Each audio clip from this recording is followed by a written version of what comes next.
السلام علیکم دوستو، ذرا ایک لمحہ کے لیے رک کر سوچئے کہ جب انسان اس دنیا سے رخصت ہو جاتا ہے اور قبر بند ہو جاتی ہے، عمل نامہ بند ہو جاتا ہے، کیا واقعی سب کچھ ختم ہو جاتا ہے؟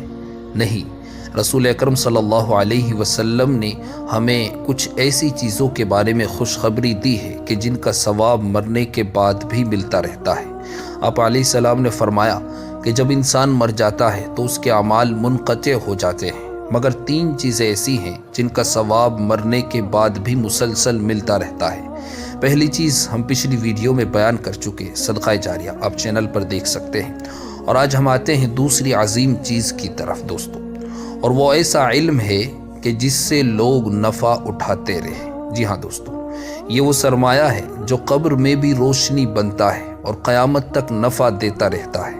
ذرا غور کیجیے، اگر کوئی شخص کسی مدرسے میں ایک کتاب وقف کر گیا، جب تک وہ کتاب باقی رہے گی، جب تک اس سے کوئی طالب علم پڑھے گا، سمجھے گا، سیکھے گا، اس شخص کے نامۂ اعمال میں بغیر رکے ثواب لکھا جاتا رہے گا۔ فرض کیجئے ایک شخص نے اپنی محنت سے، اپنے مال سے کسی ایک بچے کو حافظ قرآن بنا دیا۔ وہ بچہ بڑا ہوا، اس نے 10 بچوں کو قرآن پڑھایا اور ان 10 نے آگے 20 کو پڑھایا، اور یہ سلسلہ نسلوں تک چل پڑا۔ اب ذرا سوچئے، وہ پہلا شخص جس نے بنیاد رکھی تھی وہ قبر میں ہے، مگر اس کا ثواب زندہ ہے دوستو۔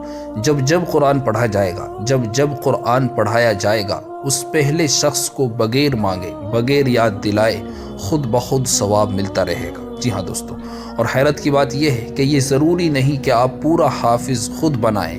اگر کسی کے حفظ میں آپ کی تھوڑی سی مدد بھی شامل ہو گئی تو اسی مدد کی بقدر قیامت تک ثواب آپ کو ملتا رہے گا۔ جی ہاں، اور یہی معاملہ عالم دین بنانے کا بھی ہے۔ کسی طالب علم کی فیس ادا کر دی، کسی کی کتابیں خرید دی، کسی کے کھانے رہنے کا انتظام کر دیا، یا صرف حوصلہ دے دیا۔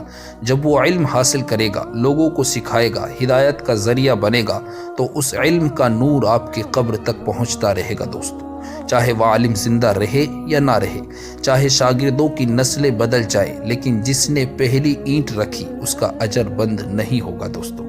ایک بزرگ فرمایا کرتے تھے کہ میں نے اپنے استاد کو کبھی بڑا مدرسہ بناتے نہیں دیکھا، نہ کوئی ادارہ، نہ کوئی شہرت، لیکن انہوں نے ایک طالب علم پر محنت کی، اور وہ ایک طالب علم آج ہزاروں کا استاد بن چکا ہے۔ اور میں یقین سے کہہ سکتا ہوں کہ میرے استاد آج بھی قبر میں اجر پا رہے ہیں۔ عزیزو، دنیا کی زندگی خواب سے زیادہ نہیں، نہ معلوم کس لمحے یہ خواب ٹوٹ جائے۔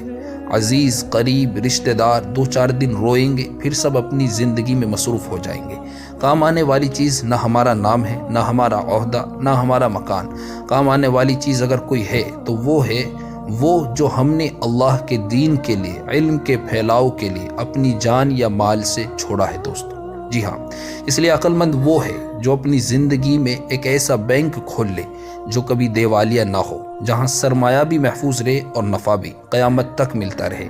اور وہ بینک ہے دوستو علم کی خدمت، دین کی بقا، ہدایت کی محنت۔ خوش نصیب ہیں وہ لوگ جن کی کوئی نہ کوئی کوشش علم کے پھیلانے میں لگ جائے۔ کاش ہم میں سے ہر شخص سوچ لے کہ میں کس طالب علم کا سہارا بن سکتا ہوں، میں کس کتاب کا ذریعہ بن سکتا ہوں، میں کس علم کے سفر میں شریک ہو سکتا ہوں، کیونکہ مرنے کے بعد صرف یہی چیزیں ساتھ جائیں گی دوستو جو مرنے کے بعد بھی زندہ رہیں گی۔